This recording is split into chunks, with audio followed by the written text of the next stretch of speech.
Hello बच्चों, how are you? I hope all of you fine. Today I discuss predict test fourth. हम class seventh की बात करेंगे. Class seventh predict test fourth में revision करेंगे. हम लोग क्या करेंगे? कुछ क्वेश्चन की रिवीजन करेंगे. क्लास सेवन में से क्या करते हैं कि PT3 होता है, PT2 होता है, PT1 होता है, तो ऐसे PT4 होता है. PT4 के बाद आपका एनुअल एग्जाम होता है. तो हम कुछ क्वेश्चन के आज क्या करने वाले हैं, PT4 टाइप के क्वेश्चन को हम लोग क्या करना है, प्रैक्टिस करने वाले हैं. ठीक है? क्या? If m equal to find the value of 3m square minus 2m minus 7. इसमें कह रहा है m की वैल्यू 2 है तो आपको इस एक्सप्रेशन की वैल्यू फाइंड करना है. ठीक है? तो क्या करेंगे हम लोग, इसे सॉल्व करेंगे. कैसे सॉल्व करेंगे? ठीक, बहुत इजी है, कुछ करना नहीं है आपको. बस यहाँ पे एक्सप्रेशन लिखना है 3m square minus 2m minus 7. इसके बाद नेक्स्ट क्या करेंगे हम लोग, पुट m इक्वल टू. ठीक है? Put m equal to, m की वैल्यू जहां जहां m है वहां आप क्या करें, पुट कर देंगे. तो यहाँ पे हो जाएगा इक्वेशन में 3 इंटू 2 का स्क्वायर माइनस 2 इंटू 2 माइनस 7. तभी क्या करना है, इस एक्सप्रेशन में m की वैल्यू को पुट कर देना है. पुट करने के बाद क्या होगा, यहाँ पे 3 इंटू m की जगह 2 की वैल्यू 2 रखा गया, तो 2 का स्क्वायर कितना होता है 4 माइनस m के प्लेस पे 2 है तो 2 2 जा 4 माइनस 7. अब देखा जाए तो यहाँ पे 3 और 4, 3 4 जाए कितना होगा आपका 12 माइनस 4 माइनस 7. 12 में से 4 जाए कितना आएगा 8 और 8 में से 7 जाए कितना जाएगा 1. ठीक है? तो आपका फाइनल आंसर क्या आएगा 1.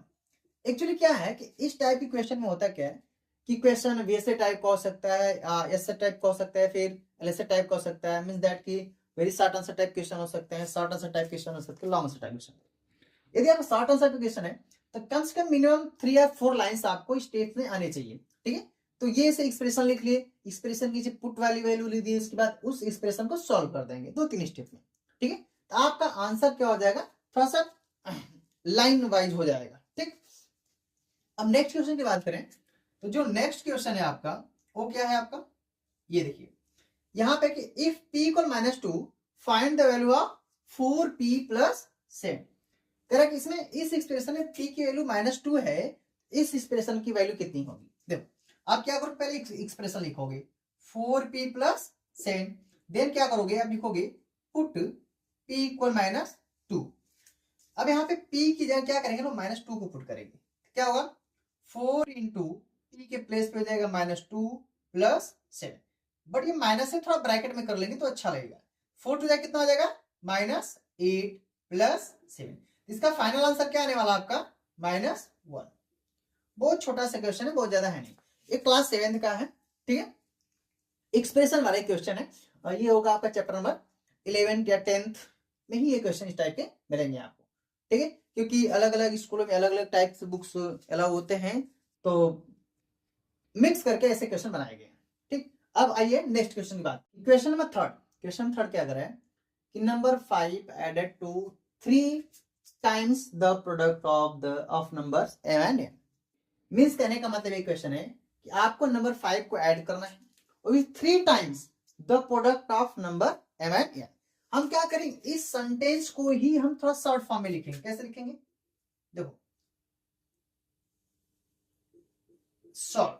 क्या से सॉल्व करेंगे, देखो 5 एडिट करना है तो आप लिख लेते हैं 5, यहां पे लिख देंगे according to question, according to question. ठीक है?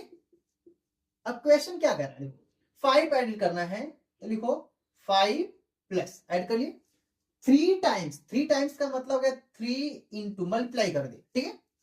3 टाइम्स 5 एडिट करना था, 3 टाइम्स. कितने टाइम्स 3 टाइम्स. इसके बाद 3 टाइम्स है तो इसको ब्रैकेट में कर दे. क्या करते हैं, I repeat, according to question. Question क्या कर रहा है कि 5 एडेड प्लस 3 टाइम्स, 3 को लिखने के बाद उसको ब्रैकेट लगा देंगे. ठीक है? 3 टाइम्स हो जाएगा आपका the product of number m and n. इसके बाद क्या करना है कि प्रोडक्ट करना है यहाँ पे number m into n. Product का मतलब होता है कि दोनों नंबर का मल्टीप्लाई. अब इसका मल्टीप्लाई करने वाले तो क्या आएगा, देखो 5 प्लस इसका मल्टीप्लाई करेंगे 3, ब्रैकेट m और n का मल्टीप्लाई करेंगे तो mn आ जाएगा. और फाइनली हमारा स्टेप आ जाएगा 5 प्लस 3, ये हो जाएगा हमारा आंसर, फाइनल आंसर. ये हो गया आपका क्वेश्चन नंबर 3 का आंसर। ठीक, अब क्वेश्चन नंबर 4 क्या है, सिंप्लीफाई करना है, छोटा सा क्वेश्चन है, -3 का स्क्वायर इंटू -5 का स्क्वायर। कैसे करना है इसको, बहुत ईजी है, बहुत ज्यादा टफ क्वेश्चन नहीं है। क्या करेंगे, -3 का स्क्वायर इंटू -5 का स्क्वायर। ठीक है, इसको बहुत इजी कर सकते हो। स्क्वायर का मीनिंग क्या होता है, किसी भी नंबर को 2 टाइम्स मल्टीप्लाई कर दो। तो -3 तो -3 इंटू -3, 2 ब्रैकेट में कर दी। सेम इसी तरह से -5 इंटू -5, 2 टाइम्स हम मल्टीप्लाई कर दिए। -3 का मल्टीप्लाई करेंगे। एक चीज और, माइनस और माइनस का प्रोडक्ट होता है तो प्लस हो जाता है, माइनस माइनस प्लस हो जाएगा, 3 3 जा 9 हो जाएगा, इंटू सेम ही माइनस और माइनस का मल्टीप्लाई करेंगे प्लस हो जाएगा, 5 5 जा 20। अब 25 का 9 में मल्टीप्लाई करेंगे तो क्या है, 25 का 9 मल्टीप्लाई करेंगे तो 9 5 जा 45, कैरी 4, 9 2 जा 18 और 4 25। ठीक है, ये हो जाएगा आपका आंसर, ये सिंप्लीफाई वाला क्वेश्चन नंबर। नेक्स्ट क्वेश्चन क्या है, नेक्स्ट क्वेश्चन है राइट इन स्टैंडर्ड फॉर्म। आपको किसमें लिखना है, स्टैंडर्ड फॉर्म। तो स्टैंडर्ड फॉर्म में कुछ नहीं करना होता है, जो नंबर्स आपका दिया होता है, क्या होता है, जो नंबर्स आपका दिया होता है, जैसे हमने फर्स्ट क्वेश्चन को सॉल्व किया, जो नंबर दिया होता है उस नंबर का जो डेसिमल होता है उसको में पावर की फॉर्म में लिखना, 10th की पावर में लिखना होता है। क्या आपने सुना, स्टैंडर्ड फॉर्म में क्या करना, जो भी नंबर ऐसा दिया होगा उसमें जो डेसिमल होता है, डेसिमल को 10th की पावर में लिखना होता है। कैसे लिखते हैं देखो, अभी तो हम एक क्वेश्चन लिख लेते हैं। 5 की पावर 5 के साथ कितने जीरो है, 3 3 6 7 7 1 2 3 4 5 6 7 7 जीरो है। अभी क्या है, इसमें डेसिमल तो दिख नहीं रहा है, जिस नंबर में डेसिमल नहीं दिखता उसमें डेसिमल होता है बट लास्ट में होता है। क्या होता है, लास्ट में। तो हम क्या करेंगे, यहाँ पे लास्ट में डेसिमल है तो इसको उठा के फर्स्ट डिजिट पे करते हैं। क्या करते हैं, लेफ्ट साइड से फर्स्ट डिजिट के पास लाते हैं। अब फर्स्ट डिजिट ये है तो 5 इंटू इसके बाद कितने जीरो, 1 2 3 4 5 6 7 जीरो, यहाँ पे डेसिमल गया। अब इसको लिखेंगे इंटू 10 के पावर। अब देखो डेसिमल कहाँ था, लास्ट में, लास्ट में से डेसिमल कहाँ उठा के लेंगे, फर्स्ट डिजिट, लेफ्ट से फर्स्ट डिजिट ले गए। तो कितने डिजिट हमको डेसिमल को ट्रांसफर करना पड़ा, 1 2 3 4 5 6 7, 7 डिजिट करना पड़ा। जो 10th की पावर है इसको हम क्या करें, 10 की पावर 7 लिख देंगे। इसका मीनिंग ये होता है कि डेसिमल को हम किसी डिजिट के जितने टाइम्स ट्रांसफर करते हैं उसी को 10th की पावर में लिखते हैं।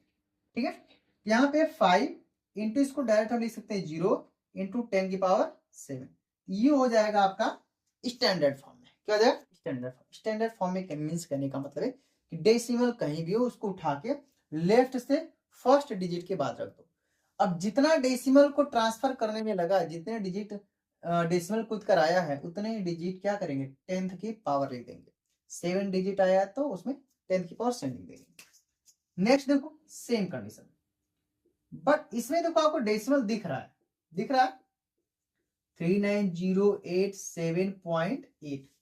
अब इसमें क्या करना है आपको, डेसिमल को फर्स्ट डिजिट पे लाना है। तो फर्स्ट डिजिट आपका 3 है, 3 के बाद डेसिमल यहां तक लाना है। डेसिमल को यहां से यहां तक लाएंगे तो कितने डिजिट क्रॉस करना पड़ेगा, 1 2 3 4 डिजिट क्रॉस कराएंगे। तो डेसिमल को यहां लिखेंगे तो 393.90878 इंटू 10 की पावर क्या कर देंगे, यहाँ 4 लिख देंगे। क्या लिख देंगे, 4 लिख देंगे। ये हो जाएगा आपका स्टैंडर्ड फॉर्म। क्या हो जाएगा, स्टैंडर्ड फॉर्म। कभी क्या करता है कि स्टैंडर्ड फॉर्म में डेसिमल के बाद बहुत सारे डिजिट्स हो जाते हैं तो उसको नियर अबाउट में आंसर दिया जाता है, जैसे 3.9। अभी 0 के बाद जो 8 है वो 5 डिजिट से ज्यादा है तो 8 की आगे वाले डिजिट में 1 जोड़ देंगे तो 3.91 इंटू 10 के पावर 4, ये भी आंसर आपको दिया जाता है। ठीक है, सिंपलीफाई में ऐसा क्लियर करते हैं। बट यहाँ पे स्टैंडर्ड फॉर्म है तो आप डायरेक्ट क्या करो, डेसिमल को शिफ्ट करो फर्स्ट डिजिट पे और 10th की पावर लगा दो जितने डिजिट किसका है। ठीक, ये हो गया आपका 5 क्वेश्चन के